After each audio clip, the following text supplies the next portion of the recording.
দমদমে আরো একটি school, Motijheel girls high school. প্রায় সবাই জানে এই স্কুলের নাম। সেখানেও দুজন চাকরিহারা, দুজন শিক্ষিকা এবং তার সঙ্গে দুজন শিক্ষাকর্মী চাকরিহারা। সহকারী শিক্ষিকারা বিদ্যালয়ের ইংরেজি মাধ্যমে কেমিস্ট্রি ও বায়োলজি বিভাগের শিক্ষক ছিলেন।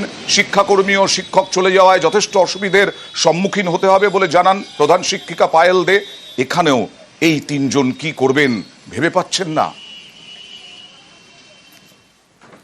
দুদিন ধরে মামলা চলছিল, সেই মামলায় দুজন ক্লার্ক মামলা করছিলেন, লড়ছিলেন, এবং দুজন এপি মামলা লড়ছিলেন। ক্লার্ক যারা আসেননি, শিক্ষিকা আসেননি। অসুবিধা তো হবে, বিশেষ করে ক্লার্কদের চলে যাওয়াটা খুবই অসুবিধা হবে স্কুলে। শিক্ষিকাদের ক্ষেত্রেও অসুবিধা হবে, কারণ ওনারা আমাদের স্কুলে ইংলিশ মিডিয়াম সেকশনের টিচার ছিলেন। ওনারা কেমিস্ট্রি আর বায়োলজি পড়াতেন। এবার চলে যাব মুর্শিদাবাদে, যেখানে সব থেকে বেশি চাকরিহারা। মুর্শিদাবাদের রঘুনাথগঞ্জে এত বড় স্কুল, এখানে চাকরিহারা।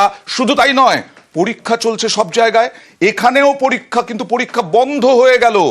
পরীক্ষা বন্ধ হয়ে গেল কারণ 33 জন শিক্ষকের মধ্যে চাকরি গেছে 13 জনের।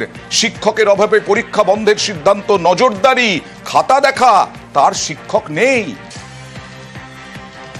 কথা বলবো প্রতিনিধি প্রণবের সঙ্গে। প্রণব, কি অবস্থা? দেখো, পঞ্চগ্রাম হাই স্কুলে 33 জন শিক্ষকের মধ্যে গতকালকে 13 জন শিক্ষকের চাকরি বাতিল হয়ে যায়। তার ফলে কিন্তু যে ইউনিট টেস্ট শুরু হওয়ার কথা ছিল আজ থেকে, সেটা কিন্তু বন্ধ হয়ে গেল এবং অনির্দিষ্টকালের জন্য। এবং প্রধান শিক্ষকের সবাই যেহেতু 13 জন শিক্ষক একটা স্কুলের মধ্যে থেকে চলে গেল, কি করে পরীক্ষা নেওয়া সম্ভব? স্কুলে গার্ডে আছে, খাতা টাকা আছে, যে এটা অসম্ভব। সেই কারণে কিন্তু তারা পরীক্ষা নেওয়ার বন্ধ করে দেওয়া হয়েছে বলে কিন্তু জানিয়ে দেওয়া হয়েছে। এবং পরীক্ষা যেহেতু প্রচুর ছাত্রছাত্রী এই স্কুলে পড়াশোনা করে, ঠিক মতন ভাবে ক্লাস নেওয়াও সম্ভব নয় বলে কিন্তু জানিয়ে দেওয়া হয়েছে।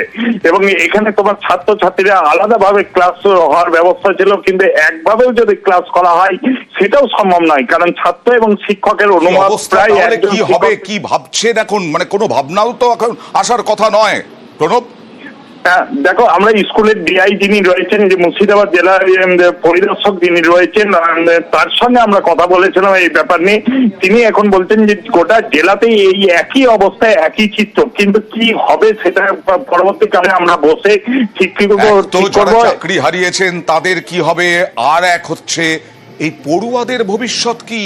এই পড়ুয়ারা পড়াশোনা করবেন কিভাবে? দূর দূর থেকে, গ্রামগঞ্জ থেকে এত বড় স্কুলে পড়তে আসে তারা। মিড ডে মিল আছে, সেই মিড ডে মিল দেওয়ার লোক কোথায়? আমাদের স্কুলে বর্তমানে 33 জন হেডমাস্টারকে দিয়ে 33 জন শিক্ষক ছিলেন। 33 জনের মধ্যে আমাদের স্কুলে 13 জন শিক্ষক মহাশয়, শিক্ষিকা মহাশয়া, এনারা এই হাইকোর্ট সুপ্রিম কোর্টের অর্ডারে আজকে কর্মচ্যুত। ওনারা আজকে কেউ আসেননি, ওটা স্কুল ফাঁকা। আজ 4 তারিখ এপ্রিল মাসের, আজকে থেকে আমাদের স্কুলের ফার্স্ট সামেটিভ ইভ্যালুয়েশন এক্সামিনেশন ছিল। দুঃখের বিষয়, আমরা এমসির সঙ্গে কথা বলে, সেক্রেটারি সভাপতি সাহেবের সঙ্গে কথা বলে সেই পরীক্ষাটা স্থগিত করতে বাধ্য হয়েছি। স্কুলে আজকে ক্লাস পঠন পাঠন চলছে। ফার্স্ট পিরিয়ড দেওয়ার মতন টিচারই আমরা পাচ্ছি না, কিন্তু পঠন পাঠনের দিক থেকে ছাত্রছাত্রীরা খুব ভোগান্তির মধ্যে আছে। বলছিলাম না, মুর্শিদাবাদেই সব থেকে বেশি চাকরিহারা। আর সব থেকে বেশি চাকরিহারা মুর্শিদাবাদের ফারাক্কার এই অর্জুনপুর হাই স্কুলে। কত জানেন? 67 জন ছিলেন, এখন 36-এ এসে দাঁড়িয়েছে।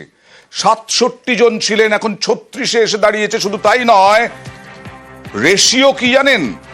আগে ছিল একজন শিক্ষক পিছু 120 জন শিক্ষক, 120 জন পড়ুয়া, আর এখন হয়ে গেছে একজন শিক্ষক পিছু 260 জন পড়ুয়া। বিরাট চাপ। কথা বলবো প্রতিনিধি প্রণবের সঙ্গে। প্রণব, তোমার ফরাক্কার যে অর্জুনপুর হাই স্কুল আছে, এখানে ছাত্রছাত্রীর সংখ্যা হচ্ছে 9000 প্লাস। এবং এবার তোমার মাধ্যমিক পাস করে আবার 11-12-এ ভর্তি হবে, তাতেও ছাত্রছাত্রীর সংখ্যা আরো বাড়বে। এই অবস্থায় 36 জন শিক্ষক শিক্ষিকার কিন্তু তোমার চাকরি চলে গেছে। তার ফলে কিন্তু স্কুল পরিচালনাভাবে বেকায়দায় পড়ে গেছেন। স্কুলের যারা প্রধান শিক্ষক আছেন তিনিও স্বীকার করেছেন এই অবস্থায় স্কুল করা কঠিন হয়ে পড়েছে। এবং ইতিমধ্যেই যাতে গ্রামে স্কুলের যারা শিক্ষিত যুবক রয়েছে তাদেরকে নিয়ে এসে যাতে ক্লাস করানো হয়, তার জন্য কিন্তু ইতিমধ্যে ঘোষণা করেছেন, আহ্বান জানিয়েছেন গ্রামের শিক্ষিত যুবকদেরকে, না হলে কিন্তু ক্লাস করাই সম্ভব হবে না। এবং ইতিমধ্যেই কিন্তু স্কুলের এইটা কি ঘটনা যে আগে একজন শিক্ষক পিছু 120 জন পড়ুয়া ছিল, এখন হয়ে গেল একজন শিক্ষক পিছু 260 জন পড়ুয়া? একদম তাই। আগে তোমাদের যে সংখ্যা ছিল, তোমাদের 67 জন টিচার ছিল, সেইখানে 9000-এর মতন ছাত্রছাত্রী, সেই রেশিও ভাগ করলেও কিন্তু ওই সংখ্যায় দাঁড়াচ্ছে, কিন্তু এখন সেই সংখ্যাটা ডবল হয়ে যাচ্ছে। এবং যে জায়গাটায় তোমার একজন ছাত্র, তোমার একজন শিক্ষক পিছু 40 জন ছাত্রছাত্রী থাকার কথা, সেখানে দেখা যাচ্ছে 5 গুণ বা 6 গুণ করে সব আছে, মানে রেশিওটা হচ্ছে। এই অবস্থা হয়। আর এই 36 জন, তাদের মধ্যে কি প্রভাব? 36 জন সংসার চালাবেন কিভাবে? এখন পর্যন্ত আমাদের 36 জন চলে গেছেন, ওনারা কেউ এখনো আজকে স্কুলে আসেননি। টোটাল 36 জন। টোটাল 36 জন। তাহলে শিক্ষক কয়জনের শিক্ষক? এখন আমরা থাকলাম 31 জন থাকলাম, 67 জন ছিলাম, 36 চলে গেল, 31 এখন থাকলাম। ছাত্র সংখ্যা কত এখন? প্রায় 9,500। প্রচুর পরিমাণে মানে পড়ে গেলাম। এর যদি সুরাহা না হয় তাহলে কঠিন অবস্থা হবে। এটা দেখুন, বাদুড়িয়ায় একটা স্কুল, বিনা নজরদারিতে পরীক্ষা চলছে, কোনো নজরদারি নেই, কারণ 7 জন শিক্ষক চাকরি হারা। তাহলে কিভাবে পরীক্ষা হবে এখানে এই বাদুড়িয়ার স্কুলে? 33 জন শিক্ষকের মধ্যে চাকরিতে কোপ 7 জনের। বাদুড়িয়ার LMS হাই স্কুল পরীক্ষায় এইভাবেই পরীক্ষা চলছে, স্কুলে এইভাবেই পরীক্ষা চলছে। পড়ুয়ারা কি বলছে দেখুন। আমাদের স্কুলে এরকম বিজ্ঞান বিভাগের থেকে অনেক শিক্ষক চাকরি হারিয়েছে, কিন্তু এটা দেখছিলাম আমরা এখন চাই, আমরা এখন এই স্কুলে কীভাবে বিজ্ঞান শিখবো, তার জন্য আমরা বলছি যে আমাদের স্কুলে নতুন করে আবার বিজ্ঞান শিক্ষক নিয়োগ করা হোক। কথা বলবো প্রতিনিধি অনুপমের সঙ্গে। অনুপম, 33 জনের জায়গায় 7 জন, কেন এত চাপে স্কুল? হ্যাঁ দেখো অয়নদা, এই যে 33 জন যে স্কুলে, বাদুড়ে LMS স্কুল, এই বাদুড়ে LMS স্কুলে মোট 33 জন শিক্ষক, তার মধ্যে 7 জনের চাকরি গেল আদালতের নির্দেশ, এবং তার 7 জন যে স্কুলে কম, এই স্কুলে এমনিতেই প্রথম থেকেই প্রধান শিক্ষক যেটা জানাচ্ছে যে প্রথম থেকেই স্কুলে শিক্ষকের সংখ্যা কম ছিল, এবং তার মধ্যে আবার 7 জন শিক্ষক কম, যার ফলে কিন্তু যে এই স্কুলে পরীক্ষা হচ্ছে, সেই পরীক্ষায় যে নজরদারি করবে সেটারই অভাব হয়ে পড়ছে। যে প্রতিটা ঘরে ঘরে গিয়ে যে নজরদারি করবে, কেমন ভাবে ছাত্রছাত্রীরা পরীক্ষা দিচ্ছে, সেই ঘরে পৌঁছানো পর্যন্ত মতন একজন শিক্ষক দিতে পারছেন না প্রধান শিক্ষক, এমনটাই দুরবস্থা হয়ে পড়ছে। এবং এই স্কুলে যে 7 জনের চাকরি গেছে, তার মধ্যে 4 জন বিজ্ঞানের শিক্ষক, অর্থাৎ বিজ্ঞান বিভাগটাই ধসে পড়বে বলছে ছাত্রছাত্রী থেকে শুরু করে প্রধান শিক্ষক এবং অন্যান্য শিক্ষকরা বলছে যে এই স্কুলের বিজ্ঞান বিভাগটা তুলে না দিতে হয়। কারণ বিজ্ঞান বিভাগ তুলে না দিতে হয়, পড়ুয়াদের কি হবে? আমরা গতকালই বলেছিলাম শিক্ষা ব্যবস্থায় প্রভাবের একটা আশঙ্কা থাকছেই, এবং সেটাই হচ্ছে সুপ্রিম কোর্টের এক রায়ে 26,000, প্রায় 26,000 চাকরি হারা হওয়াতে। হঠাৎ করে এই যে সুপ্রিম কোর্টের রায় হলো, এই রায়ের প্রভাবে আমার এক্সিস্টিং টিচার 33 জন, তার মধ্যে 7 জন চাকরি হারালেন। কাজেই পঠন পাঠনের উপর একটা বড় প্রভাব পড়ল। বাদুড়িয়ার এই স্কুলেই একজন শিক্ষক এসেছেন, চাকরি গেছে, চাকরি হারা, তা তবুও এসেছেন। তার বক্তব্য দেখাবো, তিনি ভালোবাসার টানেই এসেছেন। দেখুন তার বক্তব্য।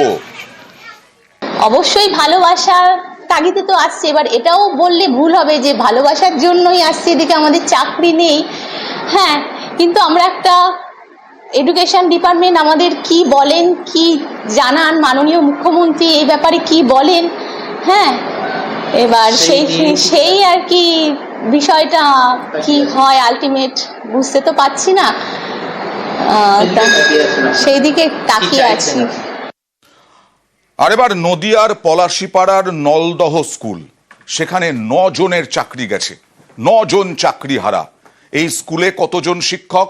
এই স্কুলে মোট 28 জন শিক্ষক, আর পড়ুয়ার সংখ্যা 1450। 9 জন শিক্ষক তার মধ্যে চলে গেলেন, থাকলেন মাত্র 19 জন। চাকরি বাতিল হওয়া শিক্ষকদের মধ্যে রয়েছেন ইংরেজি, অঙ্কের 2 জন, বাকি বিষয়ের 1 জন করে। আর আজকে কেউ তো স্কুলে আসেননি। সবাই তো আর ওরকম ভাবে ভালোবাসার টানে আসতে চাইবেন না। তাদের ভয়ঙ্কর অবস্থা। সমস্যা তো প্রচুর হবে, পড়াশোনা প্রায় বিপর্যস্ত হয়ে পড়বে। প্রায় 1400-1450 ছাত্রছাত্রী। আমার ইংরেজি 2 জন বাদ গেলেন, ম্যাথমেটিক্সের 2 জন বাদ গেলেন, এছাড়া history, life science, physical science, Sanskrit, Bengali 1 জন করে বাদ গেলেন। টোটাল 5 to 12 14টা ইউনিট। 14টা ইউনিটের মধ্যে আমার ইংরেজি টিচার দাঁড়ালেন 1 জন। তাকে দিয়ে তো আর সারা স্কুলের ইংরেজি ক্লাস নেওয়া সম্ভব নয়। সেরকম ম্যাথমেটিক্সেরও প্রবলেম হবে, সায়েন্সের প্রবলেম হবে। এখন কিভাবে কি চালাবো বুঝতে পারছি না। 19 জন নিয়ে এই 1400-1450 ছেলেমেয়ের ক্লাস করানো খুবই মুশকিল।